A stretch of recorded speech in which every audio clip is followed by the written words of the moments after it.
bom. Tá bom. Pode ir. Bom dia para todos que estão aqui, a nossa classe bíblica da Igreja da Granja Viana, todos são muito bem-vindos. Bom dia a você que está nos assistindo, bom dia Benzinho, Kleber hoje está nos assistindo, não está aqui, estou no lugar dele, mas ele está nos assistindo. Benzinho, um abraço de todo mundo aqui para você e todos com saudade, assim como você está de todos eles. Sabemos o quanto Deus tem abençoado nossos estudos, os nossos momentos de interação e de estudo, e hoje não vai ser diferente. Deus está aqui para nos abençoar e permitir que tenhamos maior conhecimento ou nos relembremos de algumas coisas importantes para a nossa vida e para a nossa salvação.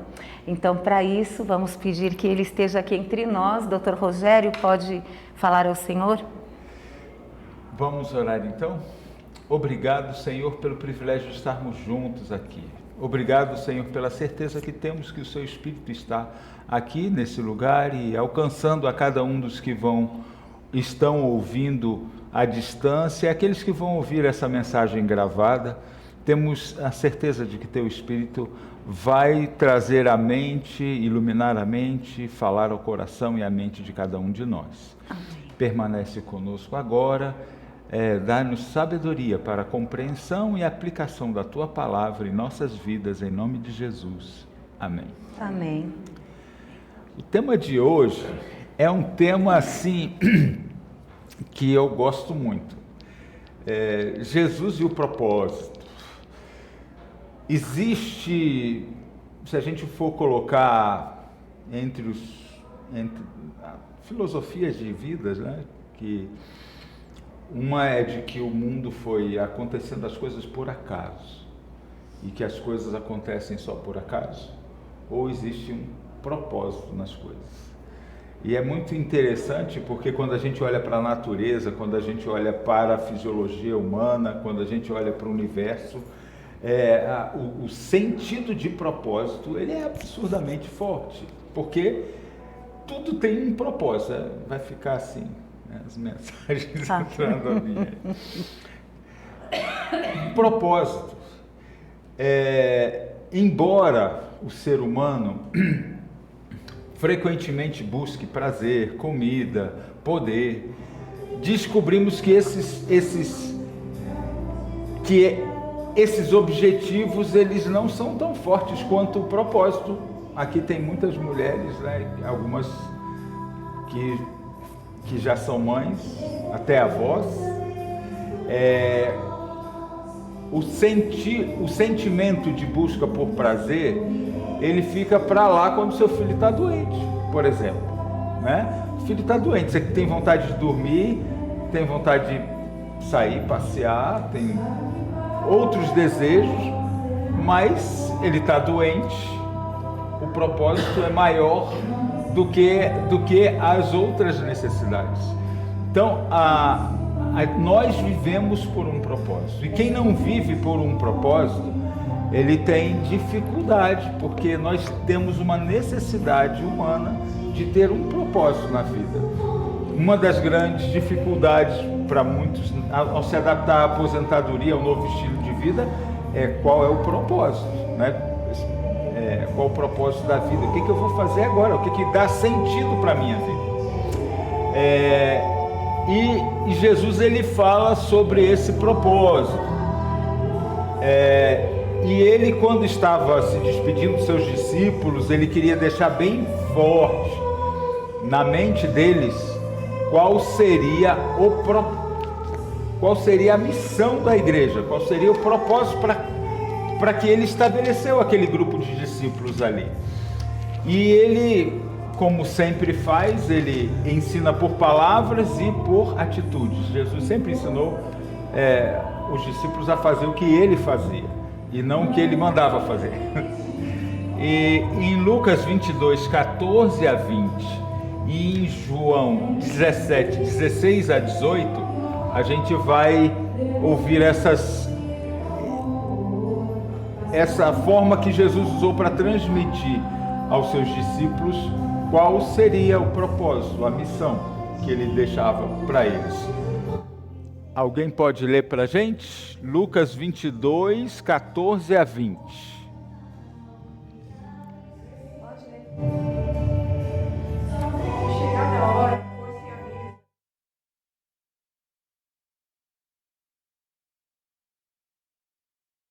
Esta Páscoa antes que pareça, porque vós digo que não convém mas até que era sepultura no reino de Deus. E tomando o cálice e havendo dado graças, disse: Tomai e repeti, e entre vós, porque vós digo que já não beberei do fruto da vida, até que venha o reino de Deus. Tomando o pão e havendo dado graças, partiu e deu-lhe, dizendo: Isso é o meu corpo, porque por vós é dado. Fazei isso em memória de mim. Semelhante tomou o cálice depois de ceia, dizendo: Este cálice é o novo testemunho do meu sangue, derramando por nós. Tá. E João 17, 16 a 18. Aí é o que a Mara... Leu? Não, pode ler. Não, eu falei que a Mara leu. O que a Mara leu fala da ceia, né? Jesus, antes de ir para o Calvário, de ir para o julgamento, ele reuniu os discípulos, partilharam alimento juntos e ele falou de um compromisso que ele tinha. Ele disse: olha, eu não vou comer mais isso até que a gente se encontre novamente em uma outra circunstância. Então, ele buscou a unidade dos discípulos. Eles estavam desunidos até ali, eles estavam pensando cada um no seu cargo, etc. E Jesus juntou eles e compartilhou o alimento e fez um compromisso de unidade. E João 17 vai reafirmar esse compromisso. 17, 16 a 18 diz assim: Eles não são do mundo, como eu também não sou. Santifica-os na verdade. A tua palavra é a verdade.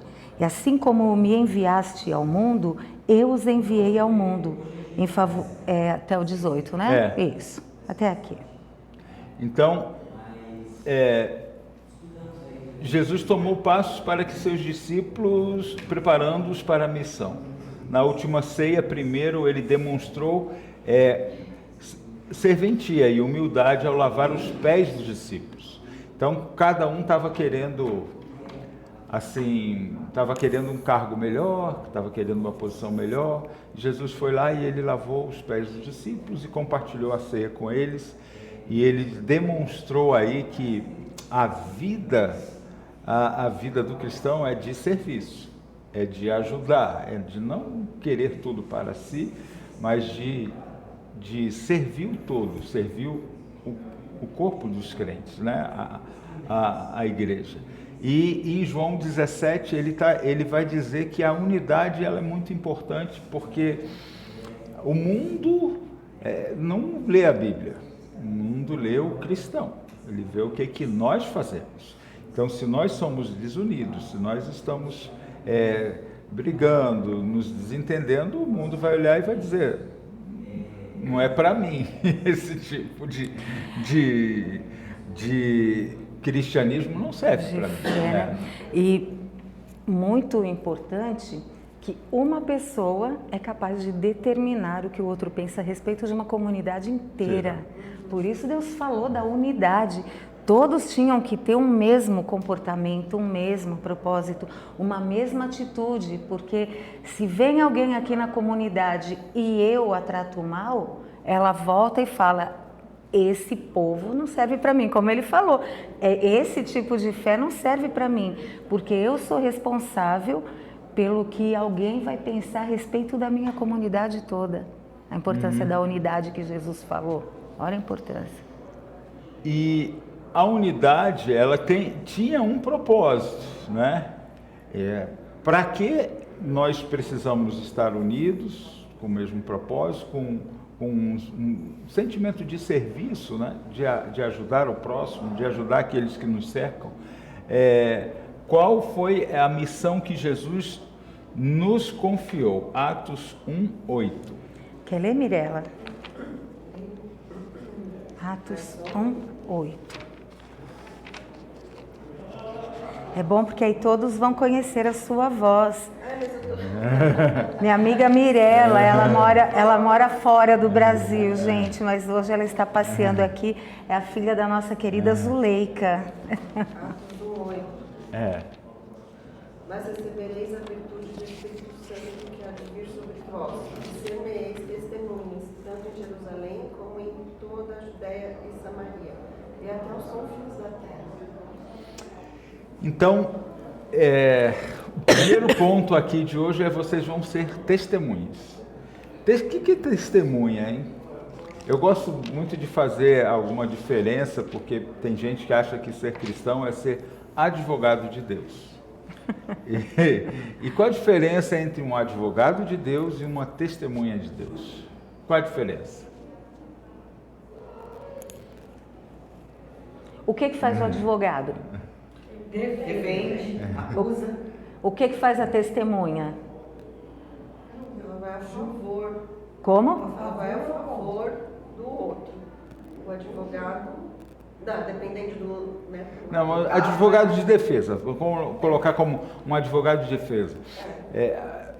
Uma diferença muito importante é que a testemunha, ela relata, só serve como testemunha quem vivenciou fatos. Então, assim, eu já participei de algumas coisas, né, principalmente quando eu era diretor e tal, aí um funcionário dizia, não, ele vai lá como testemunha de que o outro disse que o chefe dele não deixava ele tirar a hora de almoço, que ele tinha que trabalhar. Então vai lá, testemunha, e aí que testemunha dele? Sou. E o que foi? Não, é porque ele chegava sempre dizendo que o chefe dele falava para ele que ele não podia almoçar na hora de almoço. Mas você viu o chefe falando isso? Não, ele que dizia para mim. Então você não é testemunha de nada, porque você não viu nada. Você ouviu o que ele falou e está repetindo, mas você não é testemunha. Testemunha é aquele que viu, aquele que presenciou, aquele que vivenciou. Então, esse é testemunha. Testemunha, você tem que ter uma experiência, né? Minha filha, hoje, a gente está parecendo que está no Rio de Janeiro de volta, acordou com um tiroteio ali perto na rua. Aí estavam assaltando, roubando moto, né? Um motoqueiro roubando. Aqui perto da onde a gente mora. Aí a gracinha da minha filha, é uma gracinha mesmo, ela vai, acende a luz do quarto dela, põe a cabelo... Parabéns! Eu olhei assim, ela foi lá ver o que estava acontecendo na inocência dela, mas ela foi acordada com um tiro, não é a hora de acender a luz e pôr a cabeça para fora para ver para onde está indo os tiros, né? Então, mas foi testemunha, não viu os primeiros tiros, mas viu a confusão, viu sair a moto, foi testemunha porque estava presente no cenário. O advogado não, ele não viu nada, ele não tem experiência nenhuma, ele vai defender porque ele é contratado para isso, ele recebe para fazer uma defesa. Ele pode até não acreditar, mas ele vai trabalhar com base no que o cliente falou. Ele vai trabalhar ali. Deus não nos chamou para ser advogados. Deus nos chamou para vivenciar uma experiência. A gente vai falar de Cristo. Ele morreu há 2000 anos atrás, mas a experiência com Ele é necessária para que eu seja testemunha. Se eu não tive encontro com Cristo, se eu não tenho relacionamento com Ele, eu não posso ser testemunha, porque só pode ser testemunha aquele que tem experiência. E o fundamento do cristianismo é ter uma experiência, um encontro com Cristo. Não existe cristianismo sem Cristo. Não existe cristianismo sem a experiência de se relacionar com Ele. E Ele nos convida para ser testemunhas dEle em todos os lugares da terra. É o primeiro ponto aqui. Vocês vão ser testemunhas. Então, antes de ser testemunha, eu tenho que ter experiência e para construir essa experiência, eu tenho que ter encontro verdadeiro com Cristo. Isso. Né? Segunda pergunta.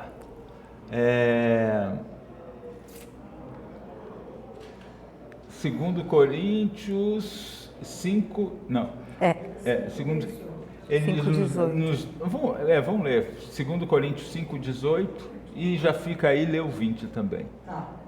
E tudo isto provém de Deus, que nos reconciliou consigo mesmo por Jesus Cristo e nos deu o ministério da reconciliação. Ouvimos, de sorte que somos embaixadores da parte de Cristo, como se Deus por nós rogasse. Rogamo-vos, pois, a parte de Cristo, que vos reconcilieis com Deus. Então, qual é o propósito do nosso testemunho? Levar as pessoas a se reconciliar com Deus. E aí usa uma outra palavra, até mais forte do que testemunha. Mais forte, porque testemunha é aquele que viu alguma coisa, mas embaixador não. Você representa, você está representando Deus para aquela. Olha que coisa forte, porque o embaixador, ele tem que refletir o que está lá. E qual é o propósito dos embaixadores, no caso nosso como testemunhas também? Levar as pessoas a se reconciliar com Deus.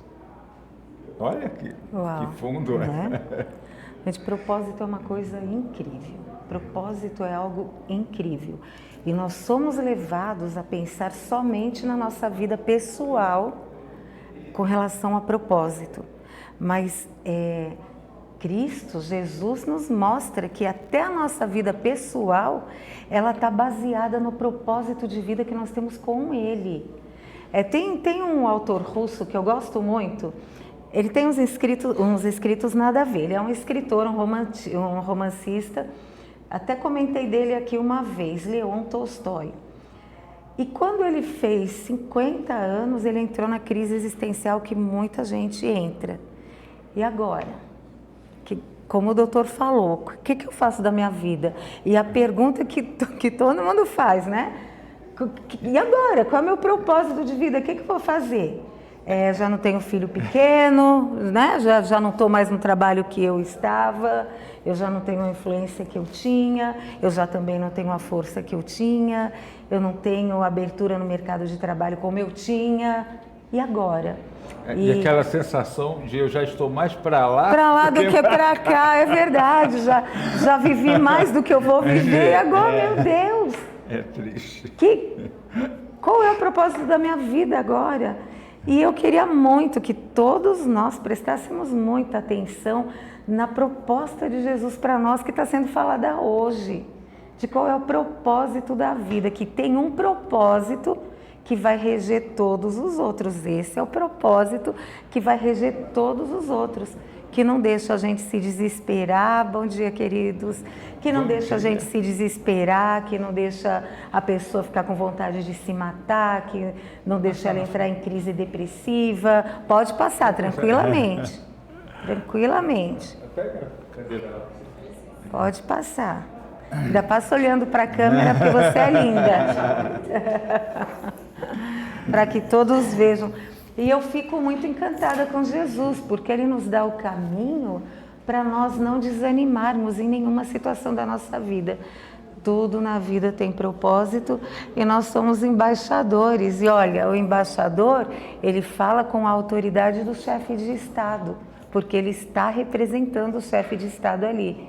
O embaixador do Brasil nos Estados Unidos, o que tiverem que resolver ali com relação ao Brasil, não precisa vir aqui ou ir lá no Itamaraty, é o embaixador que ou ele resolve ou ele é o canal. E não é justamente o que a gente tem, essa relação com Jesus que a gente tem? Exatamente, exatamente. O embaixador, ele é uma extensão do governo, né? É uma extensão.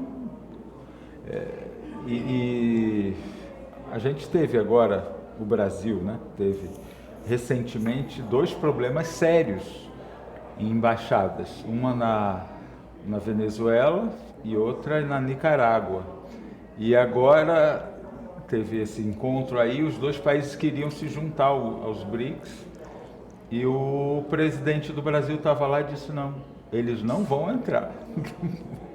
Por que não vão entrar? porque expulsaram um embaixador brasileiro da embaixada na Nicarágua, e o Brasil recebeu na embaixada dele na Venezuela os da embaixada da Argentina que foram expulsos, e eles não estão querendo deixar eles saírem de lá. E o Brasil está lá com os argentinos na Venezuela e está com um problema diplomático sério, e eles não estão atendendo lá, e disse não vai fazer parte do grupo, não vai. E lá negociaram e não deixaram entrar os dois países. Por quê? Porque o embaixador ele representa os interesses do governo, e nós, como embaixadores de Cristo, e isso é muito sério, nós representamos os interesses de Deus aqui na Terra. Então, quando se a gente não transmite a ideia verdadeira de Deus para as pessoas, a gente não está sendo fiel ao nosso chamado, né, de embaixadores. Qual é a maior alegria de um servo de Deus? 3 João 4. Essa daqui é verdade. Tudo da Bíblia é verdade, mas essa é forte. Qual a maior alegria do servo de Deus? Pode ler. Quem achar pode ler, Miranda. É o 4, né? Não. 3 João. 3 João? Só tem um. Não tenho maior gozo do que este, de ouvir que os meus filhos andam na verdade. Eu ia falar que esse é... Eu não aguento, eu tenho que falar que mas esse é o você meu vai verso falar preferido da tanto Bíblia. dos filhos biológicos como dos filhos espirituais. Pode falar, você tem muito mais filhos do que eu para falar. Eu tenho um a mais. Não, eu tenho um a mais. espirituais também. Espirituais temos bastante. Gente, quando você se torna responsável, ou quando a gente assume essa postura de ser embaixador de Jesus, embaixador de Cristo, uma postura cristã, uma postura espiritual com base naquilo que a gente aprendeu e que a gente segue, esse é o nosso papel, orientar, porque nós estamos vivendo isso. Tem gente que nunca vai conseguir ouvir a mensagem da maneira como nós ouvimos. Tem gente que tudo que ele vai conseguir ver é o que ele vê em você, é o que ele vê em mim. Então, quando o apóstolo fala, não tenho maior alegria do que saber que meus filhos andam na verdade, ele estava falando dos filhos espirituais porque ele não tinha filho biológico, mas esses filhos espirituais que estavam prosseguindo naquilo que eles aprenderam, naquilo que o apóstolo ensinou. Ele ensinou, o propósito da vida dele era ser embaixador de Cristo. E como embaixador ele levava as palavras de Cristo, a vida de Cristo. E veja, um dia ele até falou, né? O apóstolo Paulo um dia falou, seguindo essa linha, eu estou crucificado com Cristo e vivo não mais eu, mas é Cristo que vive em mim. Então é uma absorção tão grande do propósito que a vida de Jesus passou a ser a vida dele. É meio que isso. E quando você representa Jesus, alguém que não vai ouvir a palavra, mas leu a palavra através de você, o propósito foi cumprido. Ele passa também a ser uma testemunha, porque ele testemunhou, ele viu alguém que experienciou caminhar com Cristo todos os dias. E quando você vê uma pessoa dessa continuando a seguir na verdade, olha a nossa alegria com a Cláudia, olha a nossa alegria com o Mário, olha a nossa alegria com nossos queridos professores, né? O Tiago, a Carol, olha que bacana, que prosseguiram na palavra, ouviram, o Dr. Rogério, o Kleber, ensinaram, ouviram, seguiram e continuaram seguindo. É o que a gente pensa toda vez que vimos aqui vocês. Que alegria saber que nossos filhos andam na verdade. Esse era o desejo do apóstolo e é a maior alegria de um servo de Deus. Tem que ser tua maior alegria também, saber que você deve produzir filhos espirituais e ou biológicos para seguirem teu testemunho e continuarem andando na verdade, sendo embaixadores e ao mesmo tempo testemunhas, formando embaixadores e ao mesmo tempo testemunhas. Eu não sei se aqui tem alguns pais e mães, né? Mas Não foi fácil o primeiro filho, né? Meu primeiro filho, 7 anos de casado, tentamos evitar filho até o 3º ano, depois a gente relaxou, disse vamos ver se vem, não vinha, aí tem que vir, vamos... Aí teve a primeira gestação, perdemos, e aí veio a segunda gestação e veio o meu primeiro filho. Então, assim, nem sempre é tão fácil gerar filhos. Eu sei que às vezes os filhos vêm até contra a vontade dos pais, mas a minha experiência foi difícil. E quando o meu filho, às vezes, por disciplina, alguma coisa, vocês não gostam de mim, eu falo, você não tem noção do que você está falando. Tem noção. Você não sabe o que passa no coração de um pai e de uma mãe, meu filho. Você não podia falar isso nunca, porque não é verdade, né? Não é verdade mesmo. Então, eu posso disciplinar, eu posso negar algumas coisas para o meu filho, mas assim, não gosta de mim, pô, não cabe de jeito nenhum. Fala, volte daqui a 30 anos e me fale isso. Exatamente. Então, assim, é um trabalho para gerar, e os filhos espirituais também. E com a mesma analogia é boa, porque assim, a gente sente necessidade de ter filhos biológicos e sente a necessidade de ter filhos espirituais. Sim, a gente sente necessidade de testemunhar do que Deus faz na nossa vida. A gente não fica bem se fica só quieto, calado, sem poder testemunhar. Então, assim, e não tem alegria maior do que a gente ver o progresso dos nossos filhos. Assim, eu estou numa fase, ontem, um orgulho bobo, né, de pai, mas ontem, na hora de dormir, meu filho foi no quarto, me abraçou e disse, você é meu exemplo. Cara, que lindo! É coisa boa. Nada bobo isso, é maravilhoso, perfeito. Mas assim, ele está numa fase onde que algumas coisas ele já me passou, a altura me passou, né?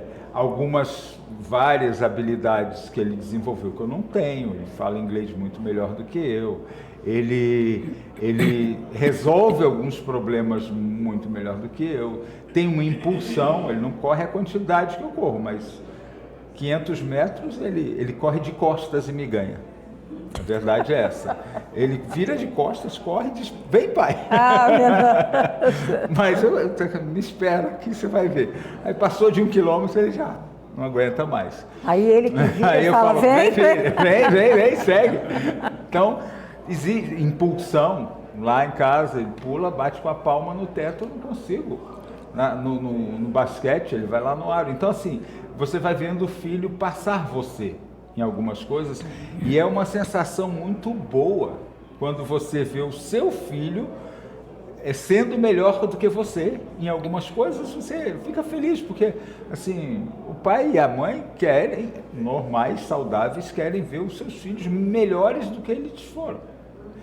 Então, não tem maior alegria do que ver os filhos indo para frente. Você sabe, não é do assunto, mas o doutor citou uma coisa, eu quero contar para vocês rapidamente o final de uma alegoria, de uma parábola, é a parábola das 3 parábolas, mas eu vou contar só a última parte. Uma professora recebeu uma criança e ela tinha que levar essa criança para Deus, para o pai, e ela falou, como é que eu vou levar essa criança para o pai? Tem tanta coisa para ensinar, ela tinha que ensinar tudo. Era muita coisa para ensinar e ela ficou desesperada, ela falou, não vou conseguir. Mas ela pensou, eu vou ensinar o que a criança conseguir aprender. E ela pegou a criança pela mão e ela foi caminhando. E ela mostrava, olha, tá vendo essa árvore? Foi o pai que fez, olha a sombra dessa árvore. E olha, lá em cima tem um ninho de passarinho. E a criança falou, passarinho? O meu pai tem passarinho em casa, eu tenho. E eles começaram a conversar, a criança e a professora. E ela foi mostrando o rio, ela foi mostrando a nuvem, foi mostrando o sol, foi mostrando tudo. E a alegoria conta que ela chegou no fim do caminho e o pai estava lá esperando. E o pai estendeu os braços e a criança largou da mão dela e saiu correndo para abraçar o pai. E ela termina a alegoria assim, naquele momento eu fui esquecida e eu fiquei feliz, porque o objetivo foi alcançado, o propósito foi alcançado. Qual era o propósito? Fazer a criança chegar até o pai. Então, é isso, olha, ele passou em muitas coisas do doutor e ele fica feliz, porque o propósito está sendo alcançado, foi alcançado e é superado, porque quando nós trabalhamos com propósito, nunca nós só alcançamos, quando a gente alcança o propósito, a gente vê que ele foi superado e Deus tem essa capacidade e a gente fica feliz. Quando os filhos crescem, vou citar o caso do meu marido. Meu marido orientou muitos pastores, e muitos deles se tornaram presidentes. Pastor Maurício, o primeiro chamado dele foi com o Kleber. Kleber chamou ele. Hoje, pastor Maurício é o presidente da nossa união. E é como se o Kleber dissesse, fui esquecido, mas eu fiquei feliz. É o professor que encaminhou os aluninhos para o pai. Entende? Quando eu vejo meus filhos despontando na vida, realizando o que eles querem, que é muito mais do que o Kleber e eu pensamos para eles, a gente fala, eu fui esquecido, mas eu fiquei feliz. Somos esquecidos? Nunca, mas o propósito foi alcançado, foi superado e traz um contentamento. E isso tem que acontecer no nosso coração, com as pessoas que nós influenciamos espiritualmente para irem para o Pai. Era essa alegoria. É legal. Existe um propósito, um chamado para todo filho de Deus. Qual é esse chamado? Atos 13, 47. Porque assim nos ordenou o Senhor. Eu te pus de luz para os gentios, a fim de que sejas para a salvação até os confins da terra. Uau! Uau! Isso daí, gente, ontem eu refleti bastante nisso, sabe? Às vezes a gente fica se comparando com os outros. A gente fica achando, puxa, mas ele não tem isso, olha para que Jesus nos chamou para ser luz. Eu não posso me comparar com os outros, porque ele tem um propósito diferente para mim. Então a minha vida vai ser diferente mesmo. O que eu vou passar vai ser diferente. E a única forma de você de ter algum destaque, às vezes, né? Por exemplo, Jó, ele se destacou como? Sofreu. E através do sofrimento dele, hoje, tanta gente pode ter conforto nas horas difíceis, porque Jó passou por aquilo. Paciência, então, né? Deus, quando chama os seus filhos para testemunharem dele e para serem luz, não é sinônimo, muito pelo contrário, de que vai ser tudo fácil, que vai ter tranquilidade. Não. Ele espera que os seus filhos compreendam que ele tem um propósito para eles e que através da vida, das privações, de superar dificuldades, problemas, doença, desafios na vida, eles vão estar testemunhando que algum dia alguém vai passar por aquele problema e vai ver como que eles passaram. Não, mas um filho de Deus age assim. É assim que ele age, é assim que fulano agiu, é assim que eu preciso agir. Então Deus, para nos tornar luzes, muitas vezes ele permite que a gente passe por adversidade, porque assim ele consegue extrair da nossa vida exemplos para outras pessoas. Sim. Foi assim com Jesus. Jesus não teve uma vida fácil. Então nem toda luz ilumina palácio. Exatamente. Tem luz que ilumina cadeia, tem luz que ilumina hospital, tem luz que ilumina creche, né? Exatamente isso. Exatamente isso.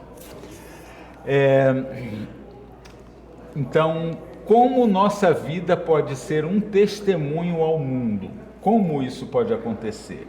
João 13, 34 e 35. Eu lhes dou este novo mandamento: amem uns aos outros. Assim como eu os ameis, amem também uns aos outros. Se tiverem amor uns pelos outros, todos saberão que vocês são os meus discípulos. Olha. Que amor. Que coisa linda. Olha, por que Jesus falou isso? Porque falar que eu amo a Deus é fácil. Uhum. Ninguém está vendo Deus, a gente sente, a gente sabe que Ele está aqui. Eu digo, eu amo Deus acima de tudo. Mas é fácil, porque está na palavra. Quem pode contestar? Mas Deus diz, o amor a Deus... Olha, tem até no livro Serviço Cristão, A escritora Ellen White, ela fala que o amor a Deus, ele é manifestado em obras de amor ao próximo. E Deus fala assim, vocês, é o 35, todos saberão que vocês são meus discípulos, se vocês amarem uns aos outros. Ele não falou, se vocês mostrarem que me amam. Todos vão saber que vocês me amam, se vocês amarem uns aos outros. Todos vão saber, porque essa é a regra de Jesus. Essa é a medida, é a regra, não a régua. Essa é a medida. Eu posso dizer que amo Jesus e detestar Carol e Tiago? E fazer mal e falar mal? Claro, então, mas se o amor de Deus não transforma meu coração, de alguma forma eu não permito, eu estou amando a Deus, eu estou me segurando nas coisas que eu quero, nos meus objetivos, nas minhas dores, na minha raiva, no meu rancor. Então Deus diz, todo mundo vai saber que vocês me amam e todos vão saber que vocês me seguem, todos vão saber que vocês são meus discípulos, se vocês amarem uns aos outros. Por quê? Porque a vida com Jesus não é de palavra, é de experiência. A vida com Jesus é de partilhamento. Partilhamento sincero do coração. Aí, quem falou que aqui não era fácil, que era difícil? Você? É uma coisa fácil amar todo mundo? Não. Tem uns que a gente, só Jesus na causa, faz Jesus na conta, porque se eu tomar vai dar ruim, né? Mas... E à medida que eu vou orando, Senhor, quebra meu coração é duro, meu coração é mau, olha o que eu estou pensando, olha o que eu falei hoje. E à medida que eu vou caminhando, estudando a palavra para aprender o comportamento de Jesus e das pessoas que amavam Jesus, isso é refletido na vida com os outros. Serão meus discípulos, todos vão saber, se vocês amarem uns aos outros, isso aqui é muito brilhante. Sim. Por que devemos testemunhar? 2 Coríntios 5, 17 e 20. Por quê? Pode ler, Tiago? 2 Coríntios 5, 17 e 20.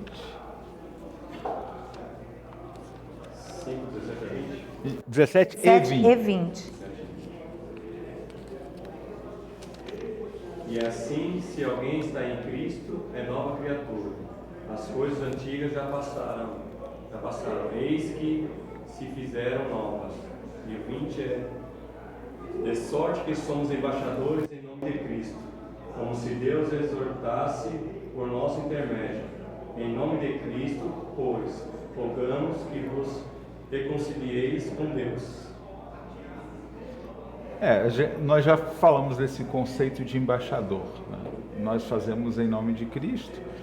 E em nome de Cristo nós Por isso, rogamos as pessoas que sejam, rogamos que vos reconcilieis com Deus. que se reconciliem com Deus.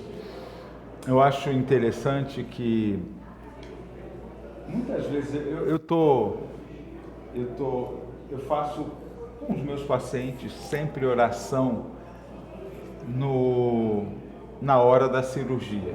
É uma coisa que para mim é uma coisa rotineira, porque eu faço em todos os pacientes que permitem, e eu acho que na minha vida toda só um teve dificuldade ou falou que não queria. Eu sempre peço permissão para orar, posso orar? É que a pessoa, quando está ali para ser anestesiada, ela sente, é difícil dizer, não quero bênção de Deus, agora não. Então todo mundo aceita. E muitos naquele momento se emocionam e depois conversam comigo, porque ele não estava bem com Deus ali.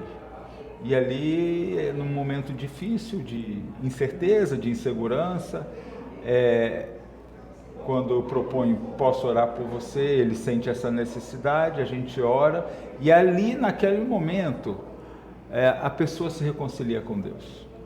Porque ela não estava bem com Deus, mas naquela situação ela precisa de Deus, ela entende que ela precisa, independente do passado dela com Deus, e ela se emociona, ela chora, não é que ela está com medo, é porque ela não estava bem com Deus, e ali naquela hora alguém diz, vamos falar com Deus? Ela fala, vamos, tenho que falar. E aí acontece alguma coisa naquele momento, e depois quando eu vou ver a pessoa no pós-operatório, ela fala, sabe, de tudo que aconteceu comigo, o mais marcante para mim foi a oração. Porque aconteceu isso na minha vida, eu não estava bem, e naquela hora que você orou, eu entendi, eu senti que Deus estava cuidando de mim, a despeito de tudo que eu fiz, a despeito de eu não estar buscando Ele, a despeito de tudo isso, mas que Ele, através de você, falou assim, deixa eu cuidar de você agora? E a pessoa falou, não, deixo, claro que deixo. Só que aí depois que ela volta, ela diz assim, nossa, mas não está muito legal isso que eu estou fazendo, né? Só pedir para Deus, assim, na hora que eu estou no desespero. Deus é tão bom, Ele fez isso por mim, me recuperei. Então, assim, o meu trabalho não é fazer a cirurgia. A cirurgia é parte do trabalho. O meu trabalho é fazer as pessoas se reconciliar com Deus. Então, assim, a cirurgia é um meio e a oração é um meio para que as pessoas se reconciliem com Deus, reflitam na sua vida e busquem a presença de Deus e busquem estar em paz com Deus, em harmonia com Deus. Esse não é o meu trabalho, é o trabalho de todos nós. Então, primeiro a gente se reconcilia com Deus e depois a gente leva outros a se reconciliar com Deus. Mais alguma coisa nesse tópico? Então vamos... O que Deus nos concede a fim de testemunharmos? Efésios 4, 8 e 11. O que Deus nos concede a fim de testemunharmos? Quer ler, Carol, pra gente?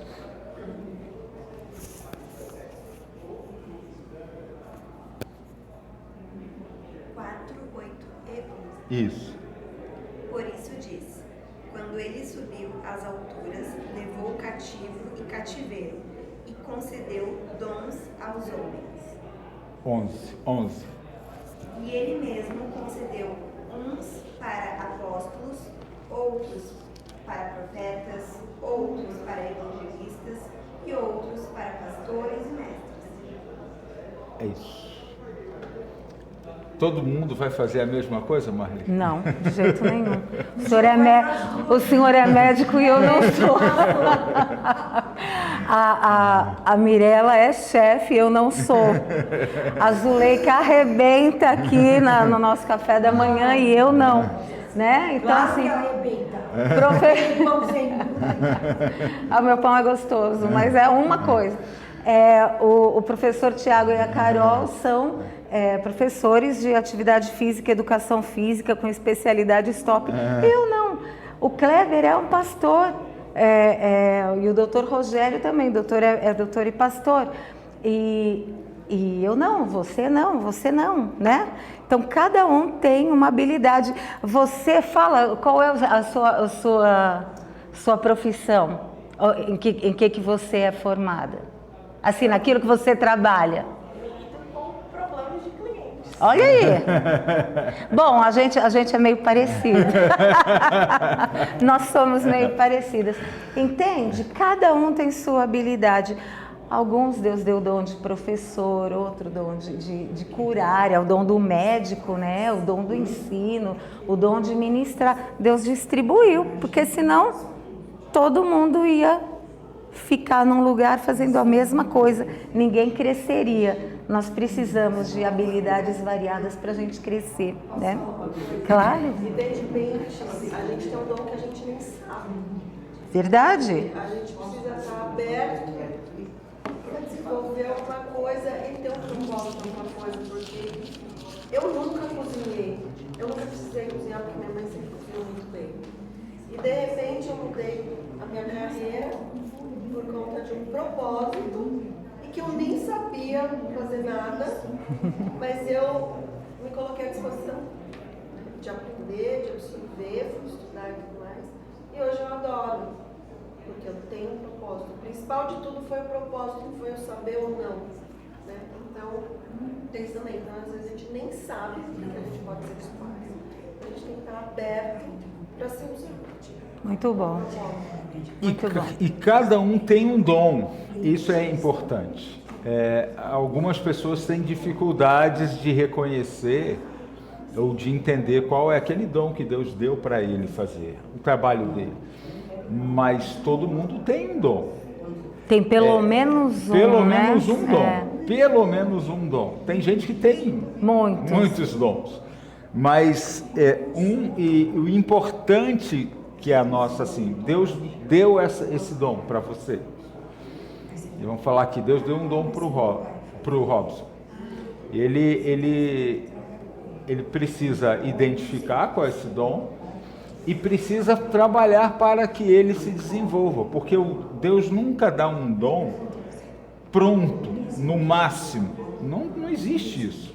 Deus dá um dom, mas você pode aperfeiçoar esse dom. Então você recebe o dom e você investe nele, você trabalha nele, você estuda, você... Eu estou agora... hoje é um dia crucial para mim. Eu sempre odiei escrever. Eu me formei em medicina na época. Um dos problemas do médico ter letra ruim é porque vai copiando tudo e vai escrevendo do jeito que dá. O professor ia falando rápido e você tem que copiar. E eu sempre tirei xerox do caderno das minhas amigas de classe, entendeu? Fala, sua letra é boa. Eu falei, porque eu nunca escrevi na sala de aula. Ficava prestando atenção, tinha sempre amigas ali na coisa, pegava o caderno dela, tirava o xerox e estudava pelo dela. Então, assim, o dom de escrever eu não tenho. Agora, o que aconteceu? Começaram a pedir para eu escrever isso, escrever aquilo. Eu dizer assim... Não é meu dom, mas aí começou a tanta gente me pedir, eu falei, gente, eu pensei assim, Deus, será que o Senhor vai me dar esse dom, pelo menos um pouquinho, eu tenho que me desenvolver nele, é isso? Aí eu comecei a entender isso, eu comecei a escrever, olha só, e eu nunca achei que isso era meu dom, e não é, ainda não é. Mas comecei a escrever, e o pessoal pedindo para eu escrever, quer dizer, hoje eu tenho que escrever um artigo. Eu comecei a escrever, já escrevi 3, e agora hoje tenho que escrever mais um. E o que acontece? Aquilo que era tão difícil vai ficando mais fácil. Quanto mais você faz, ele vai ficando mais fácil. Então, hoje, para mim, não que eu goste de escrever, mas eu já estou assim, já não é uma coisa tão ruim para mim, eu já faço com mais facilidade. E eu já está ficando uma coisa mais natural. Eu estou dizendo, Senhor, será que é isso mesmo que o Senhor quer? Então, falar aqui para vocês, falar vendo para a câmera, isso também, não nasci com isso. Eu não nasci mesmo, eu sou uma pessoa tímida. Mas eu fui percebendo que fui chamado para isso e cheguei aqui, no lugar que eu trabalhava, eu trabalhava muito fazendo isso, e eles eram muito exigentes.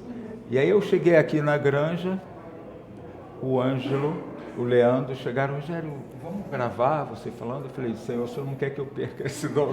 Tá bom, então eu vou vir para cá e fazer. Por quê? Porque Deus colocou isso, mas Ele dá o dom, mas não quer dizer que ele vem pronto, não. 100% pronto, não. Você tem que trabalhar em cima do dom, você tem que exercitar, você tem que usar. Quanto mais você usa, melhor você fica. Sim. Não tem jeito, você vai fazendo, vai melhorando. E você guarda aquele dom lá e não usa e não pratica, ele vai se deteriorando, como tudo na vida, ele vai ficando sem uso. Então, assim, nós precisamos identificar e usar os dons que Deus nos deu, porque é a forma que ele vai aperfeiçoando e nós vamos nos tornando instrumentos mais eficientes dele quando nós usamos os nossos dons. Se você parar de cozinhar um ano, vai lá depois de um ano, não vai esquecer, mas não vai desenvolver. Não vai ser com aquela facilidade. Não vai. E agora, você faz bastante um ano, você aprende coisas novas, você cria receitas novas, sabores. As coisas não param. Isso. Então, Jesus falou isso naquele verso podemos usar isso no versículo de Jesus? Quem comigo não ajunta espalha. É assim, não é que você, se você não fizer aquilo, você tem que fazer alguma coisa errada para você espalhar. Não, é só não fazer nada. Já deu errado, é só não fazer nada. Porque a vida com Jesus ela é crescente, nossa vida é de movimento. em qualquer coisa, em área profissional também.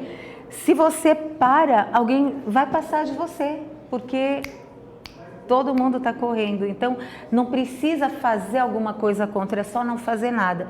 Aí, como Jesus ajuda a gente a desenvolver o dom? Por exemplo, na igreja, por exemplo, alguém te chama para ministrar o louvor ali na frente. Aí você fala, não, Senhor, não, eu não tenho dom de cantar. Alguém te chama para ir fazer oração lá na frente. Você fala, não, eu não vou, eu não tenho dom de orar. Alguém chama você para participar do pequeno grupo. Ah, não, eu não posso porque à noite eu estou muito cansada. Não, minha casa é muito simples, eu não posso receber ninguém aqui. Alguém te chama, Deus vai fazendo assim, Ele vai criando oportunidades. E a gente vai sempre dizendo não, porque eu não posso ser como aquele homem que diz, Deus nunca me ajudou, minha lâmpada está queimada, ninguém me ajuda a trocar a lâmpada, tem uma escada encostada ali e a pessoa está reclamando de Deus. Deus manda oportunidades para desenvolvermos nossos dons em N coisas. Olha que lindo do doutor, que ele achava que ele não sabia, que escrever não era o dom dele, ele achava. Deus está falando o tempo todo, né? Há muito tempo ele escreve, não é de agora não, tá, gente? Ele é um grande escritor. Até que Deus escancarou, né? Deus mandou todo mundo falar, escreve isso, escreve a jornada, escreve não sei o quê. E aí ele entendeu, não, Deus realmente me chamou, vou obedecer. Desenvolver isso. Gente, e não tem desenvolvimento de dom sem sofrimento. Não existe. Olha, eu lembro, eu estava no colégio interno e eu disse, me pediram para cantar uma música. Eu estava lá na frente, na plataforma. Ele canta também, gente, vocês já viram aqui, né? Eu sou bom também nisso, mas aí a música tinha 3 estrofes, mas eu estava tão mal, eu lembro, eu mandei um bilhetinho para o pianista que ia tocar a música, a gente tinha ensaiado. Aí eu disse, só 2 estrofes. 3 eu não vou aguentar. Aí tá. Aí 2 é muito. Aí eu mandei um bilhetinho. Só uma estrofe. Só. Aí as pessoas conheciam a música, né? Eu cantei a primeira estrofe e sentei. Uau. Acabou, porque para mim era tanto sofrimento cantar a música inteira. Eu cantei uma estrofe e foi assim. E acabou. E o pessoal ficou assim. Mas cantei, entendeu? A primeira vez que eu cantei foi assim, foi uma estrofe só, sentei, aí no final eu falei, mas você cantou bem, por que você não terminou a música? Eu falei, não aguentava, eu estava muito tenso para cantar todas as estrofes. Então assim, mas vai, gente, começa, aí depois você vai cantar, aí você vai se desenvolvendo, mas você tem que começar, você tem que iniciar. Você tem que dar a oportunidade, reconhecer o dom que Deus deu e você tem que colocar ele em uso, senão não anda. Lembra a experiência? Eu li certa vez, o Billy Graham, vocês ouviram falar, que foi um tremendo pregador e evangelista, tremendo, que foi usado por Deus até o fim da vida. Mas não foi sempre assim. Quando chamaram ele para pregar a primeira vez, ele também não queria ir. E aí, falou, não, você vai pregar na igreja. Ele preparou 3 sermões para ver qual dos 3 ele ia pregar, cada um 20 minutos. E aí ele falou, bom, vou estudar esses aqui, lá na hora eu dou uma olhada e vejo, conforme o público, eu vou ver qual que eu vou pregar. Então ele fala que se levantou para pregar, Deus não tinha falado para ele exatamente qual era. E ele pregou os 3 sermões em 20 minutos. Ele tinha feito 3 sermões, cada um com 20 minutos. E na hora, o nervoso era tanto que ele não queria, pregou os 3 em 20 minutos. Mas olha o que Deus faz com quem vai. Isso. Olha o que Deus faz com quem vai. Quem foi Billy Graham para o mundo? Que embaixador de Deus Billy Graham foi para o mundo. E a gente pensa que Deus não vai fazer coisas grandiosas com a minha vida, que é pequena, insignificante. Não faço nada para o mundo ver. Quem disse? O mundo não é o mundo. O meu mundo é ali na minha casa. O meu mundo é uma vizinha. O meu mundo é ali a portaria. O que Deus faz quando eu desenvolvo uma coisa pequenininha? Ele fala isso através da alegoria do grão de mostarda, que é uma semente tão insignificante, mas viram um arbusto onde pássaros fazem seus ninhos. É assim, somos o grão de mostarda que, desenvolvidos nas mãos do Senhor, vai virar um arbusto e vai providenciar alimento, sombra, descanso para muitas pessoas. A última pergunta: como testemunhar aos que não conhecem Jesus? Como testemunhar? Colossenses 4, 2, 5 e 6. Mirela, você dá para Stephanie ler? Você empresta seu celular para Stephanie ler? Que hoje ainda não ouvimos a voz dela, né? Colossenses 4, 2, 5 e 6. Perseverai em oração, velando nela com ação de graças, orando também juntamente por nós, para que Deus nos abra a porta da palavra, a fim de falarmos do mistério de Cristo, pelo qual estou também preso, para que o manifeste como me convém falar. Andai com sabedoria para com os que estão de fora, remindo o orgulho. A vossa palavra seja sempre agradável, temperada com sal, para que os saibas como vos convém responder a cada um. Aí tem tanta coisa nesses versos, né? Mas aí fala primeiro orando, né? Buscando, pedindo a Deus. O quê? 5 minutos. Já está na última pergunta. Então, obrigada. Tem que buscar, aí fala perseverar, porque sem perseverança você não aperfeiçoa nada na vida. E a palavra temperada com sal, sendo agradável. Tem pessoas que transmitem embaixadores falsos de Deus aqui, que transmitem um Deus irado, intolerante, impaciente, injusto. Então, não é isso que eu represento, não é esse Deus que eu represento. Então, eu tenho que ter muito bem quem é Deus, quem é o Deus que eu estou representando. Então, às vezes, a gente até tem vontade de manifestar ira, intolerância, mas diz, não, mas calma aí, não é esse aqui, não é quem eu estou representando, eu não tenho autorização para representar Deus desse jeito. Então, eu tenho que seguir o manual da embaixada. Então, isso é muito importante, a forma com que a gente vai fazer. E saber que vai desenvolver, saber que Deus vai nos capacitar para fazer esse trabalho. A minha tradução, versículo 5, diz: seja a amabilidade de vocês conhecida por todos. Eu não lembro qual é a palavra que está aí no versículo 5. Capítulo 4, versículo 5. Seja a amabilidade de vocês conhecida por todos. Perto está o Senhor. Perto está o Senhor de quem quer essa amabilidade, de quem luta por essa amabilidade. Qual a palavra que está aí? Não, é o 4, 5. Andai com sabedoria para com os que estão de fora, remindo o tempo. Eu estou lendo... eu estava lendo Filipenses, tá? É Colossenses, tá?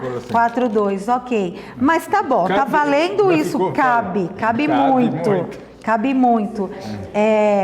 E ele diz da palavra, ele diz do nosso comportamento, e o Senhor, ele vai no versículo 5, ele diz: sejam sábios no procedimento para com os de fora, porque você ser sábio para cá é bom, e se lá fora alguém pisa no calo, muita gente diz: eu sou bom, mas não pisa no meu calo. Cadê a bondade? Se é para ser usada justamente quando alguém pisa no seu calo, não é? E os de fora saberão, sejam assim com os de fora. E aproveitem ao máximo, todas as oportunidades para desenvolver o Espírito de Cristo, né? Aproveitem tudo, porque Deus nos dá a oportunidade para desenvolver os dons. E os dons são a forma com as quais Ele vai se apresentar ao mundo. Deus se apresenta ao mundo através de. Tomara que seja através de cada um de nós. Amém. Não é? Não está no texto, mas nós poderíamos ler 2 versículos para terminarmos. Um está lá em Salmo 138, versículo 8. Quem pode ler? Tiago, Carol, já estão aí pertinho. Salmo 138, versículo 8. 26 vezes. 26? O que a mim me concerne, o Senhor levará ao bom termo. A tua misericórdia, ó Senhor, dura para sempre. Não desampares as obras das tuas mãos. No que concerne, né? Leia na sua tradução também, o Salmo 138, 8. O Senhor aperfeiçoará o que me toca. A tua benignidade, ó Senhor, dura para sempre. Não desampares as obras das tuas mãos. Que ótimo! Todas elas querem dizer a mesma coisa. O Senhor cumprirá o seu propósito para comigo. Ele levará a bom termo o que Ele quer. No que ela lemos, Ele diz, Ele cumprirá o seu propósito para comigo. Teu amor, Senhor, permanece para sempre. Não abandones as obras das tuas mãos para comigo. E eu quero ler 1 Pedro 2,9. Quando ele diz, o apóstolo diz, vocês conhecem esse versículo, vocês são geração eleita, sacerdócio real, nação santa, povo exclusivo de Deus. Para qual propósito? Aí ele termina dizendo, para anunciar as grandezas daquele que vos chamou das trevas para a sua maravilhosa luz. Esse é o nosso propósito, como foi falado desde o começo. Proclamar Cristo e anunciar as grandezas daquele que nos chamou das trevas para a sua maravilhosa luz. Terminamos mais um estudo. Fantástico, doutor, fantástico. Foi bom vocês? Esse estudo foi uma das coisas que eu tive que escrever. Esse estudo, vocês estão vendo assim, né? Porque não está acabado, não foi diagramado, colocado imagens, mas no ano que vem ele vai estar prontinho. Já enviei ele para lá, para quem de direito concluir, e aí a gente vai estudar ele de novo, só que ele feito. Deus, ele nos capacita, ele nos habilita, ele tem interesse. A gente que às vezes não tem tanto interesse, mas ele tem interesse em nos habilitar para fazer a obra dele aqui, em nos aperfeiçoar para fazer a obra dele aqui. Nós precisamos estar assim conectados com ele para entender o que ele quer que a gente faça e desenvolver os dons que ele coloca nas nossas mãos, para a gente aperfeiçoar e usar para sermos embaixadores dele aqui na Terra. Amém. E que quem aqui quer ser embaixador de Deus aqui na Terra? Amém. Importante. Vamos orar? Vamos orar. Ficar em pé. Eu orei, né? Oremos. Querido Deus, nós te agradecemos pelo estudo dessa manhã, por sabermos que apesar das nossas fraquezas, das nossas tendências e dos nossos pecados, o Senhor tem um propósito de vida para cada um de nós, que é vivermos uma experiência tão pessoal contigo, tão grandiosa, que possamos ser embaixadores teus aqui nessa terra. Amém. Senhor, faça com que isso seja realidade, porque nós queremos viver uma vida contigo, queremos ter a nossa fala transformada, nossos pensamentos transformados, ações poderosas que resgatem vidas, que restaurem corações, que tragam esperança para cada pessoa.